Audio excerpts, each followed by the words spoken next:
I am so excited to share with you these sourdough conchas. They turned out absolutely delicious. So I used 100 grams of active starter, and I'll have all the measurements in the blog post, so be sure to check that out. I added some more milk, and then I'm adding some bread flour, salt, cinnamon, and sugar, along with a melted butter and 2 eggs. I'm using my mixer with the dough hook. You can do this by hand, but it does take some work and kneading. You can see here it's still kind of sticky, so I added just a tablespoon of bread flour, and then you want to get it to where it's pulling away from the sides. So the dough should still be elastic, but not too sticky to the touch. So after about 5 hours, it should double in size. If not, leave it out longer and then cold proof it overnight in the refrigerator. Honestly, that was the hardest part, to wait overnight.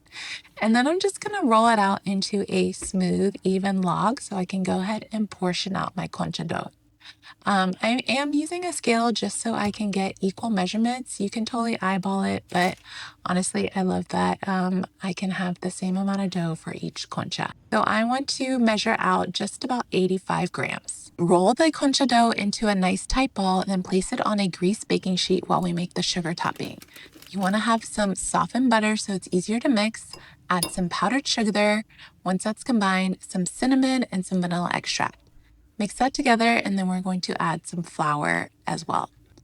So at this point, you could just use the sugar topping just like this. You could add some food coloring. I'm actually going to separate it into 3 bowls because I want to do 3 different flavors.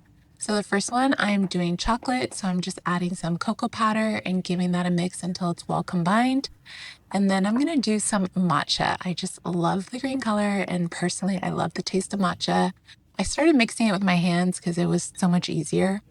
And then for this one, I'm just going to add some natural food coloring. I got this pretty pink color.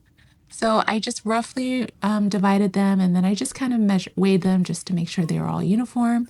I like to use parchment paper and then a 1-cup measuring cup to flatten it out. I feel like that's the perfect size to cover the concha dough. And then just keep on doing the sugar topping until you've rolled it all out.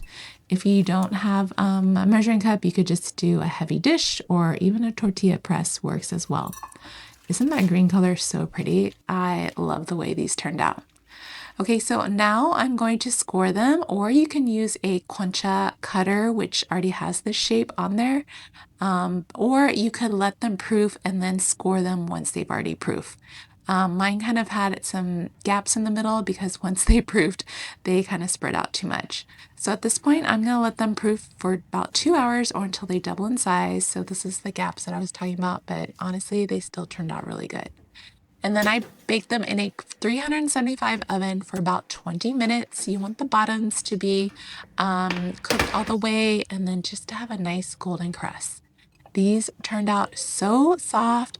Just a hint of sourdough flavor, but also the best part is that the sourdough makes it healthier and better for you. At least that's what I keep telling myself. But I really hope you give this recipe a try.